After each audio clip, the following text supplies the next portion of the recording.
lý à tụi nó nè mình cột cái đó tụi nó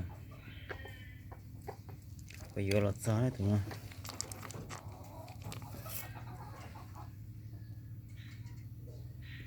bây giờ này tụi cái lại thì tao đi là chân nè thì nó cũng vừa lái rồi nè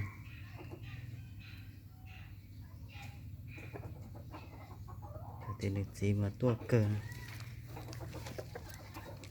chỉ sẹn con này vô rồi ba xiêm trong đi nè cổ ó lì nó ít lì nữa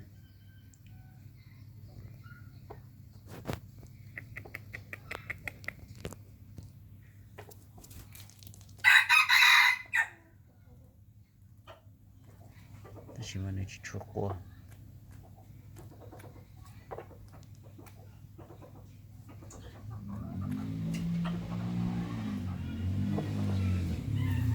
chỉ hơi chạy chuột qua sẽ nè nên ba lọc nhẹ nè cả cơ này tụi nó chỉ cơ này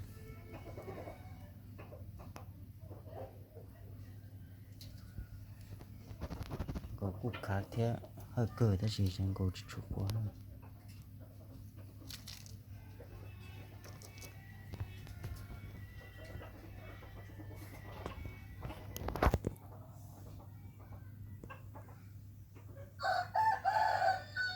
cho cái tay này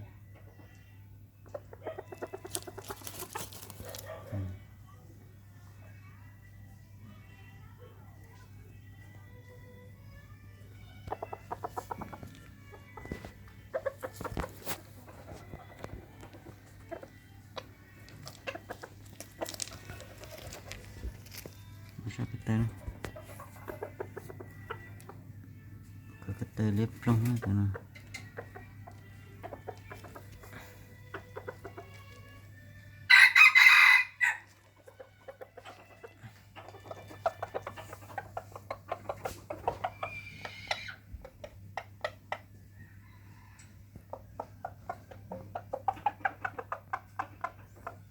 chỉ lo này tụi anh mê thế này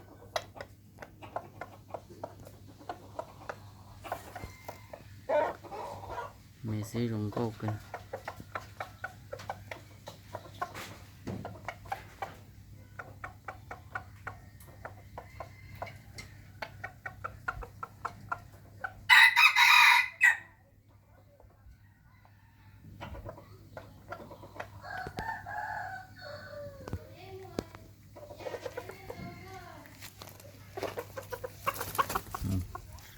chìm nó nè bây giờ khó hơi gì hơi cơ chỉ chụp qua thế này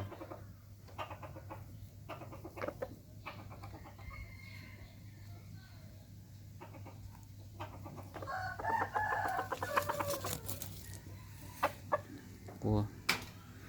cam hay dùng xếp qua này cái súng ca này cũng qua thế chỉ muốn kiểu này trên chụp qua này tụi nó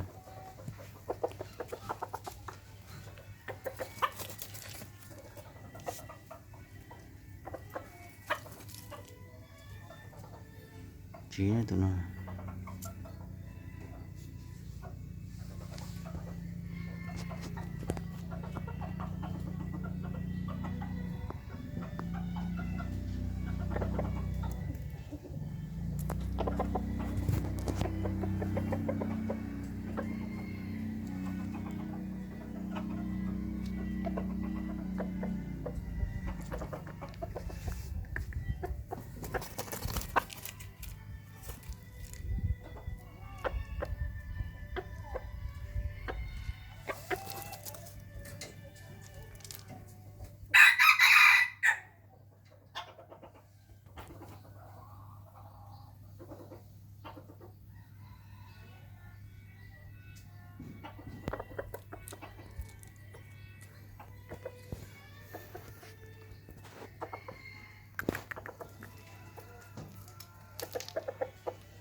ý vô mê phát luôn này.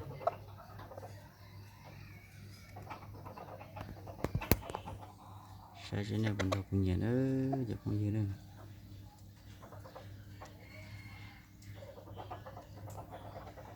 Không đi chỉ mà vô là qua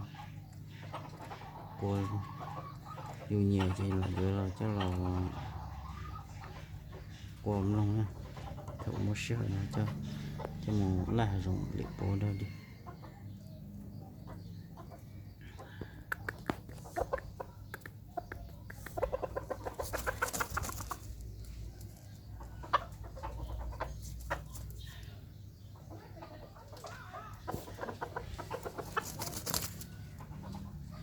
Sang cơ ta chỉ mà cho chú con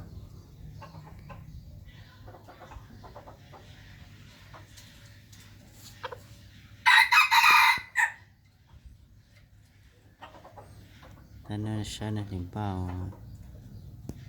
chuyển gió tê thì để thay cả qua nó này thôi.